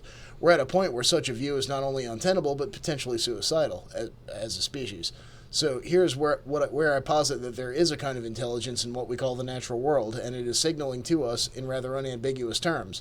In order to respect that intelligence, I think it would help if we thought of it as a kind of consciousness with which we could be in dialogue if we wish. I'm reminded of Nietzsche, who wrote in The Birth of Tragedy, "What is not intelligible to me is not necessarily unintelligent." We've lost our connection to the intelligence that's infused all around us in the world we call nature. What if it turns out that the rapture of the nature poet or of the musician depicting the feeling tone of the natural world is not merely sentimental or misguided, but truly in touch with the subjective experience of what we call the physical world? What if the realization of connection and union is primary, and all of our calculations and abstractions are secondary to the reality of things? How much different our society and the nature which surrounds it would be? French thinker Bruno Latour calls this combination nature culture, because the two are inseparably intertwined. Nature culture? Nature cult. How different these things would be if the subjective and objective worldviews could be valued equally, or better yet, joined into one integrated view. This seems like if only everybody thought like me. Yeah, right? This seems like the work of mystics, but now it's becoming necessary work if our species is to survive the century. Oh, okay, so this guy says... This is an opinion piece. But you know what? I do think it's kind of interesting because, I mean, if you think about it, any spiritual experience you have, any, revelation you have from, prayer or ritual work or hallucinogens or whatever, any sort of self-development is subjective. Yeah, but, I disagree with his point about, I forgot. Man and nature being separate from each other, or... No, yeah, that... Climate change is... I don't think that people's need to be one with nature is what's triggering the change in attitude. I don't see that. Because if anything, there's more people that want to be a fucking robot than anything else. Well, maybe he's calling out to something that's like on a primal level within everyone, Not so much on a conscious level. Speaking of goddamn robots, Cornell scientists create living machines that eat, grow, and evolve. What could possibly happen? Oh, well, as long as they don't become sentient. The field of robotics is going through a renaissance thanks to advances in machine learning and sensor technology. Yeah, but here's the thing. What happens when a sentience gets a hold of the plans for this? And it becomes able to eat and grow and evolve. Then we are fucked. Each generation of robot is engineered with greater mechanical complexity and smarter operating software than the last. But what if instead of painstakingly designing and engineering a robot, you could just tear open a packet of primordial soup, toss it in the microwave on high for 2 minutes. What, 2 minutes? And then grow your own lifelike robots like sea monkeys. Instant primordial soup. Bot monkeys. If you're a Cornell research team, you'd grow a bunch and make them race. What is your point? What is my point of existence? You're built to race. Oh my God. Scientists from Cornell University have successfully constructed DNA-based machines with incredibly lifelike capabilities. These human-engineered organic machines are capable of locomotion, consuming resources for energy, growing and decaying, and evolving. Eventually, they die. That sure sounds a lot like life.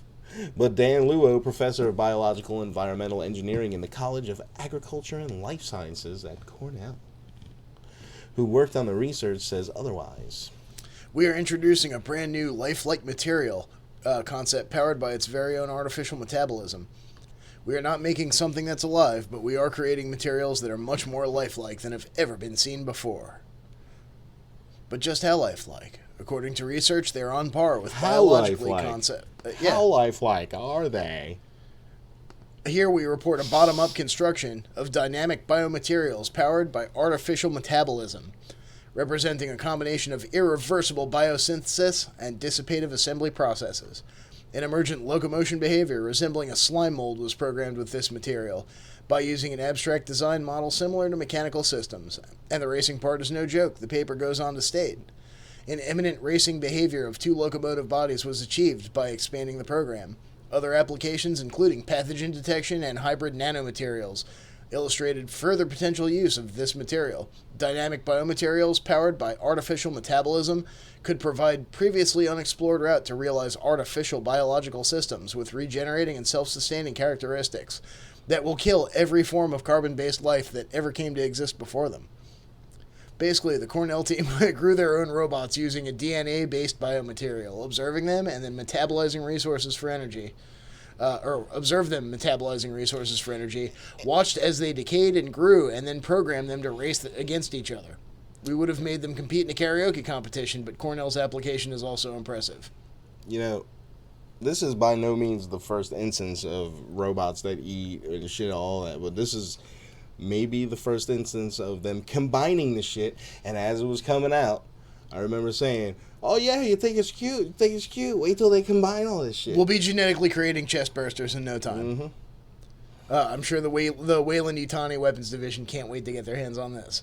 As unbelievable as it sounds, the team is actually just getting started. The shit show's just begun, folks. Lead author on the team's paper, Shogo Hamada, told the Stanford Chronicle that ultimately the system may lead to lifelike self-reproducing machines. Oh boy. Speaking of lifelike self-reproducing machines. I hope they're susceptible to EMPs. Speaking of lifelike self-reproducing machines, Harvey Weinstein's attorney accused of sex trafficking kids for Jeffrey Epstein?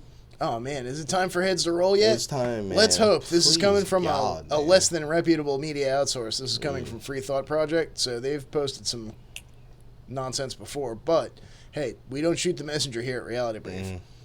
We're just happy that there is a messenger. Alan Dershowitz is a prominent attorney in the United States. More like Alan Douchewitz. Boing! The United States with a history of representing both accused and convicted wealthy sex offenders. Some of his high-profile cases include defending convicted billionaire pedophile Jeffrey Epstein and accused Hollywood rapist Harvey Weinstein. Sex offenders? Dershowitz was a member of Epstein's legal defense team when he was given a sweetheart deal by then U.S. Attorney Alex Acosta, now Trump's labor secretary, and sentenced to just 13 months in work release, despite the mountain of evidence against him. So that was the plea deal that came under question and investigation that now we've never heard about what has happened with that. It's a mere slap on the pee-pee, right, as far as I can see. As TFTP has reported, I guess the Free Thought Project, Epstein is a convicted child molester and sexually abused no less than 40 underage girls. Despite this fact, Acosta protected him while serving as a U.S. attorney in Florida. Dershowitz played a huge role in the deal. It's a big club, and you ain't in it, and these guys are. Now, after multiple revelations have come to light, a new victim has gone public in the Epstein case, filing a sworn affidavit in federal court on New York on Wednesday. Maria Farmer swore to the court that while she was employed by Epstein, she frequently saw school-age girls wearing uniforms come into the mansion and go upstairs. Farmer also claimed that she and her then 15-year-old sister were sexually assaulted by Epstein and his companion, Ghislaine Maxwell. Farmer said She reported the abuse to both FBI and the NYPD when it occurred in 1996, but neither agencies acted. You don't say. Yeah, imagine that. Wasn't that when Hillary was a senator? To my knowledge, I was the first person to report Maxwell and Epstein to the FBI. It took a significant amount of bravery for me to make that call because I knew how incredibly powerful and influential both Epstein and Maxwell were, particularly in the art community. Spirit cooking. Oh, yeah. She wrote noting that she was an art student at the time. Farmer's affidavit is now part of a move to go after a man who defended Epstein and who was also accused of partaking in the child sex trafficking, Alan Dershowitz. Ooh. Lifestyles of the rich and creepy. According to the Miami Herald, Farmer's affidavit is one of 15 exhibits attached to a defamation complaint filed in federal court in the Southern District of New York by Virginia Roberts Giuffre, one of Epstein's victims, against Alan Dershowitz, one of Epstein's most vocal and powerful attorneys. Giuffre claims in the lawsuit, as she has in past court filings, that Dershowitz, 80, knew about and participated in a sex trafficking operation involving underage girls run by Epstein and Maxwell, and that she was forced to have sex with Dershowitz and other prominent wealthy men while she was underage.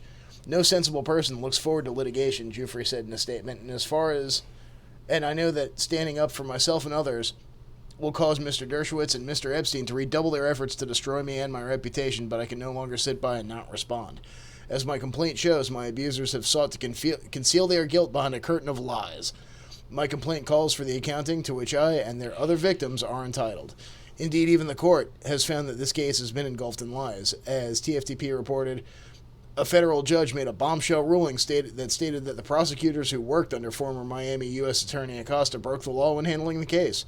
According to the ruling, the prosecutors acted illegally when they concealed a plea agreement from more than 30 underage victims who'd been sexually abused by the New York hedge fund manager. Virtually everything in the complaint is false. I will be able to disprove all of this in a court of law. I have told the truth throughout, and I'll be able to prove it. I never met her. I never heard of her, Dershowitz said in response to Farmer's affidavit. It's quite hard to believe him, though, especially considering the fact that as more and more truth keeps coming to the top, those involved keep trying to muddy the waters. As the Herald points out, in recent months, Dershowitz has waged a public relations war against Giuffre, her lawyers, and the Miami Herald, which published a series of articles about Epstein in November. The series, Perversion of Justice, focused on how the U.S. Attorney in Miami, now Labor Secretary Alexander Acosta, brokered a non-prosecution deal giving Epstein federal immunity despite overwhelming evidence that he had sexually assaulted dozens of girls. Those who make a living from defending convicted pedophiles and smearing those who question their motives most assuredly deserve scrutiny. What, like Hillary Clinton? Yeah. Hopefully, as more and more evidence and pressure continues to mount, we'll see some justice for these victims. And, it makes you wonder, how many of these sons of bitches actually fucking got pardoned by Obama on the way out? Oh, jeez. We could probably look into that. Yeah, that's something to dig into. So, as if these guys weren't the biggest scumbags in government, our other favorite scumbags. Oh, we are? Yep. All right. Well, these guys, We already got it loaded. Yeah. All right. Word. Let's do it. Hackers published personal data on thousands of U.S. police officers and federal agents. A hacker group has breached several FBI-affiliated websites and uploaded their contents to the web, including dozens of files containing the personal information of thousands of federal agents and law enforcement officers. TechCrunch has learned. Yeah, but where do you learn? I always hate that shit, man. Yeah, just the name TechCrunch makes my teeth hurt because it makes me think of chewing up bits of circuit board. Yeah. Aluminum foil. The hackers breached 3 sites associated with the FBI National Academy Association, a coalition of different chapters across the U.S. promoting federal and law enforcement leadership and training located at the FBI Training Academy in Quantico, VA. The hackers exploited flaws on at least 3 of the organization's chapters' websites, which we're not naming, and downloaded the contents of each web server. Yeah, they said password blank. Yeah, their passwords were all 1, 2, 3, 4, 5, 6. The hackers then put the data up for download on their own website, which we're also not naming or linking to given the sensitivity of the data, and thankfully absolving us from any sort of responsibility. The spreadsheets contained about 4,000 unique records after duplicates were removed, including member names, a mix of personal and government email addresses, job titles, phone numbers, and their postal addresses. The FBI NAA could not be reached for comment outside of business hours. In a statement Saturday, which, that's funny, the government having business hours on a Saturday, the FBI NAA said it was working with federal authorities to investigate the breach. We believe we've identified the 3 affected chapters that have been hacked, and they are currently working on checking the breach with their security data authorities. Well, maybe they should have just, it's a good thing these guys didn't try to get on a JetBlue flight. I'm not quite sure how to feel about this yet. I mean, because, look, on one hand, it's obviously an attack against the state, which, that's cool. But on the other hand, there's probably going to be a lot of innocent people who could be harmed from this. Yeah, I mean, and, probably lots of kids or spouses that have absolutely nothing to do with what these people are doing. You guys, man, doing this shit, tighten up, man. Do it better. What the fuck is the matter with you? Smash the state right, okay? While I sit home in my living room. TechCrunch spoke to one of the hackers who did not identify their name through an encrypted chat late Friday. We hacked more than 1,000 sites, said the hacker. We are now structuring the data, and soon they will all be sold. I think something else will publish from the list of hacked government sites. We asked if the hacker was worried that the files that they put up for download would put federal agents and law enforcement at risk. Probably yes, the hacker said. The hacker claimed to have over 1 million data on employees across U.S. federal agencies and public service organizations. It's not uncommon for data to be stolen and sold in hacker forums and in marketplaces on the dark web, but the hackers said they would offer the data for free to show that they had something interesting. Unprompted, the hacker sent a link to another FBI NAA chapter website they claimed to have hacked. When we opened the page in a Tor browser session, the website had been defaced, prominently displaying the screenshot of the encrypted chat moments earlier. The hacker, one of more than 10, they say, used public exploits, indicating that many of the websites they hit weren't up to date and had outdated plugins. In the encrypted chat, the hacker also provided evidence of other breached websites, including a subdomain belonging to manufacturing giant Foxconn. One of the links provided did not need a username or password, but revealed the back end to a Lotus-based webmail system containing thousands of employee records, including email addresses and phone numbers. Their end goal, experience, and money, the hacker said. Updated Saturday with a statement from the FBI NAA. So, AI, big data, cloud computing.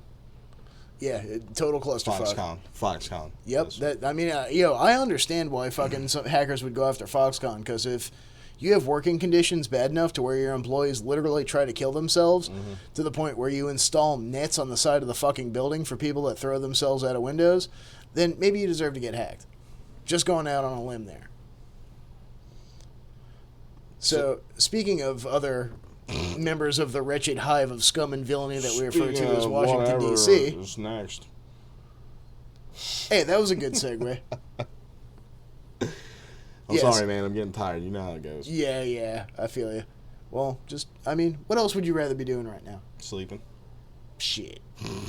All right, the Fed is in worse shape than the economy as post-crisis expansion reaches a decade. So this is coming from Victor Lee, professor of economics at the Villanova School of Business. Let's get a look at him. Points. He kind of looks like Ron Paul crossed with David Rockefeller. Dude, that's Jerome Powell. That's the guy who's the Fed chair right now. He looks like Ron Paul crossed with David Rockefeller. I was thinking Sean Hannity, but... Yeah, Ron Paul and Sean Hannity? No, it was Sean Hannity and David Rockefeller. No, there's definitely Ron Paul in there, man. Maybe with the Mr. Magoo but anyhow. Nah, it's all in the forehead and them eyes. Yeah, the eyebrows. Yeah, that ain't no Ronnie Paul, though. In the hair. That's Ron Paul right there. Yeah. He's like, in the Fed, I work there. Fuck you, my money. The economic expansion that began post-financial crisis is nearing the 10-year mark, matching the longest in history. It is troubling times at the Federal Reserve, with President Trump's public bashing of Fed Chairman Jerome Powell preceding a reversal in Fed policy on interest rate hikes. The economy is doing well and inflation is under control, but if it slows, the Fed will have few tools left to fend off a recession, or could even help cause one through drastic rate hikes. What? So in just over a month, the economy will complete 10 years of economic expansion, matching the longest expansion in history. The last time this happened was March 2001. The economy slid from its lofty peak and into recession. The unemployment rate in the months preceding that recession dipped to 3.9%, nearly identical to the current rate. How likely is history to repeat, and what does that mean for the Fed?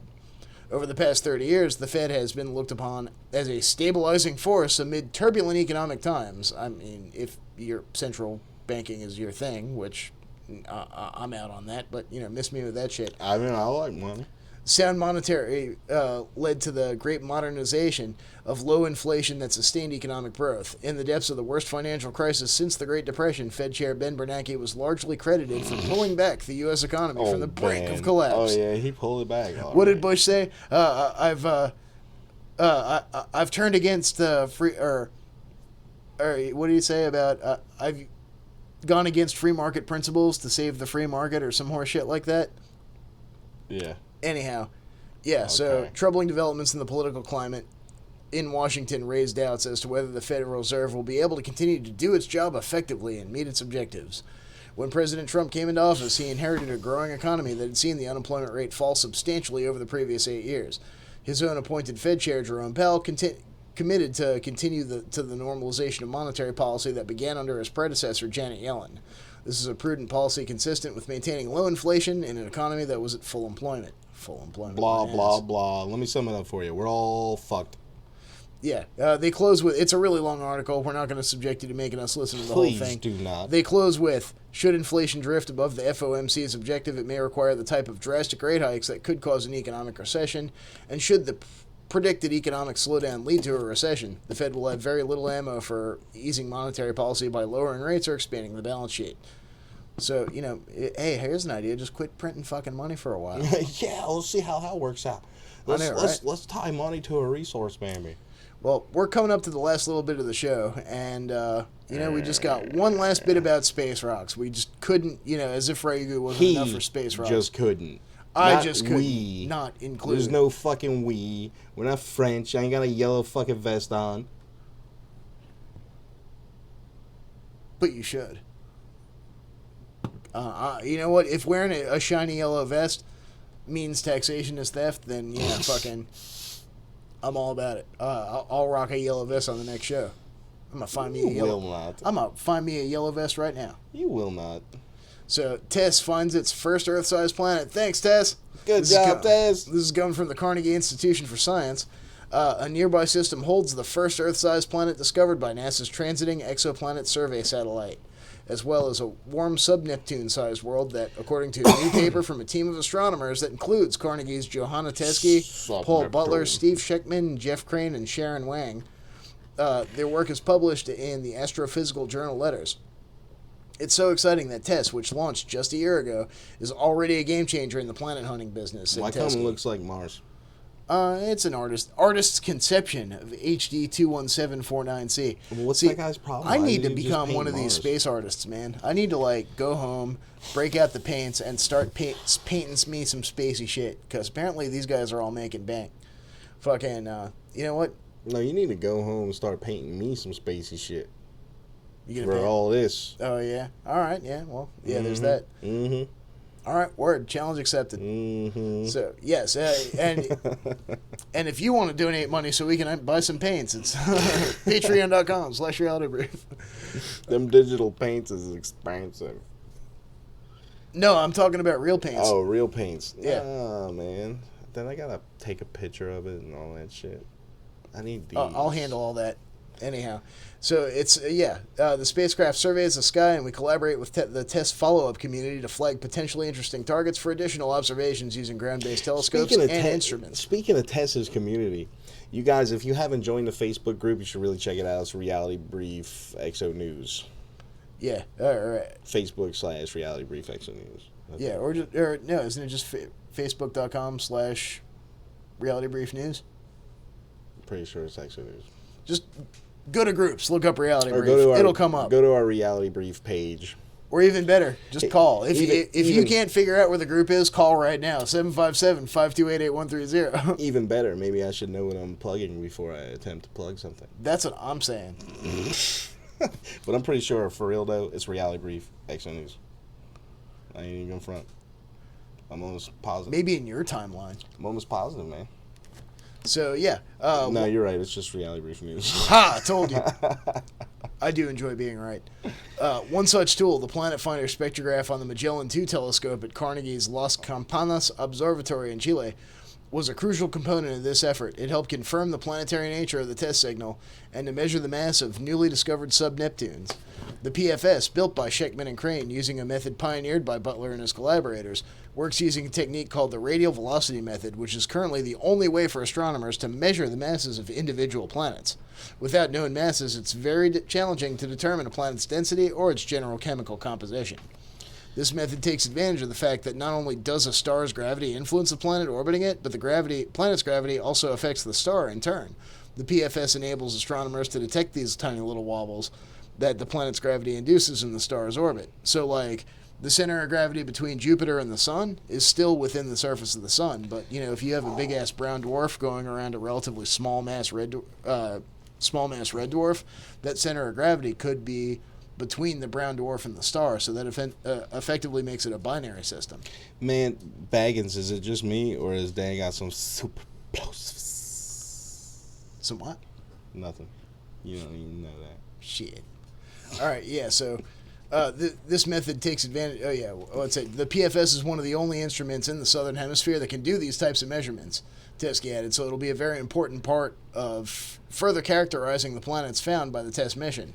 With an orbit that takes about 36 days to complete, this sub-Neptune, HD 21749b, they need to start naming these planets, man. Like, dude, you know what? From now on, if you want to talk about fucking space rocks on this show, and every time there's an instance of HD 2179c, you're going to replace it with, like, some awesome shit. And if you don't do that, you're banned from space rocks. I'm sorry, I'm making an executive decision.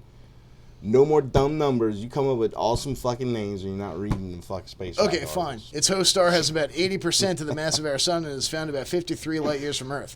Copernicus, we're naming this planet Copernicus. Copernicus? Has about 23 times Earth mass and a radius of about 2.7 times Earth's. Its density indicates that the planet has substantial atmosphere but is not rocky. So it could potentially help astronomers understand the composition and evolution of cooler sub-Neptune planet atmospheres. See, I'm already more interested because the next planet... excitingly, the longer period sub-Neptune planet in the system is not alone. It has a sibling planet, Tycho, which takes about 8 days to orbit the host star and is much smaller, similar in size to Earth. So, hey, that's what's up. So there's another planet. Measuring the exact mass and composition of such a small planet will be challenging, but it's important for comparing Tycho to Earth. To Willy Wonka. Yeah. So, Carnegie's PFS team is continuing to collect data on this object with this goal in mind. So, thanks to TESS, astronomers will be able to measure the masses, atmospheric compositions, and other properties of many smaller exoplanets for the first time. And you know what? Also, assuming that there are off-worlders or, you know, space foreigners. Yeah, let's call them that, space foreigners. Space foreigners. If there are space foreigners coming to Earth, and... If only we had an intergalactic wall. Don't give them ideas. Because the government will try to build some dumb shit like that. Yeah, like, dude, I'm just sick of being a fucking farm. Sick of being an experiment. Hey, I'm with you, man. I want to be in control of my if there are space foreigners coming to Earth, then the public being able to pick out the planets where these people are coming from, I think is pretty damn important. So that's why this whole, planet finder type thing gives me such a Woody. Yeah, but see, the thing about it is it's a fake Woody, because even if they do find some shit, they ain't gonna fucking tell you. It ain't gonna be on Fizzorg. The fuck out of here, man. Well, no, you'll actually have to be capable of digging through the data yourself, but I think the data will be there. Well, how many of us are capable of doing that? Couple. So, although small exoplanets are common in our galaxy, there's still much to learn about their diversity and how they compare to the planets in our own solar system. For stars that are very close by and very bright, we expected to find a couple of dozen Earth-sized planets. And here we are. It would be our first one, and it's a milestone for TESS. It sets the path for finding smaller planets around even smaller stars, and those planets may be potentially habitable. Of course, you're not going to have a lot of habitable planets around big-ass, super radioactive stars. You're just not. That. And habitable to what? To life as you know it. Yeah, right. So that's what I'm talking about. So if it comes from a star that's really that different from the sun, then the life from there may be pretty weird. And you remember Ender's Game? The whole thing about how if there can be no communication between two species, then there cannot be peace. I think that goes kind of far. I think that if we come across life forms that are so alien that we either can't communicate that with them or just can't have any meaningful back and forth, then at some point there's going to be a clash. Let me ask you a question. So it really makes me hope that those Golden Triangle head aliens speak, perfect English. I hope that when they come, the Golden Triangle aliens, I really hope they're cool. They bring some, like, cheese dip. Yo, what does that look like to you? That scar? A burn. This looks like a burn. Yeah. I mean, thankfully it doesn't have any actress's initials in it, but, Okay. I don't know where the fuck it came from, man. It's just like...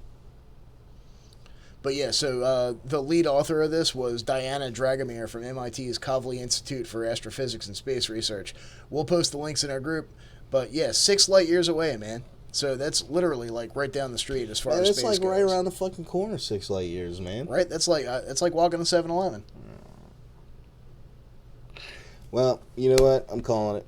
Yep, we got 3 minutes to go. So I mean, we could sit here and talk shit for another 3 minutes. I mean, let's do that for a little bit. What do you think about that? Here, they give out some other possibly inhabited planets around here. Oh, don't even. Zeta Capricorn, Beta Pisces, Alpha Tucanae, Alpha Reticuli. We talk a lot about Zeta Reticuli, but we never talk about Alpha Reticuli. Kind of quiet, really, man. I've got the shit cranked up so fucking loud. I'm surprised that you got nothing but a clip. Loud noises! Alright. About space rocks.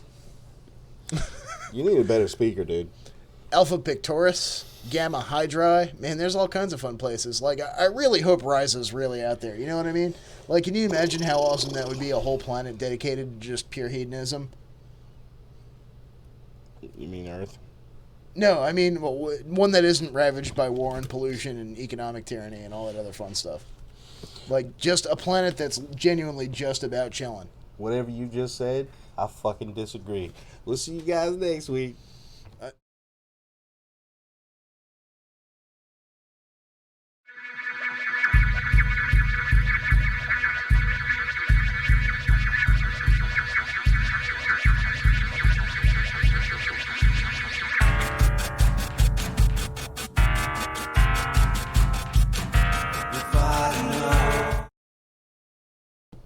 Go ahead. Hey, one last thing I wanted to talk about.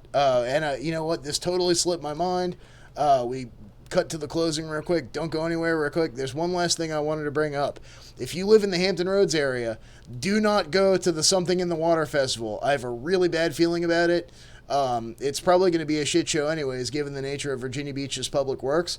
But there were things on the news that we saw the other day talking about preparations for drills for mass casualty events at the Something in the Water Festival. So don't fucking go. Anytime you look at something in the media and they talk about doing drills for a mass casualty event beforehand, it's a trap.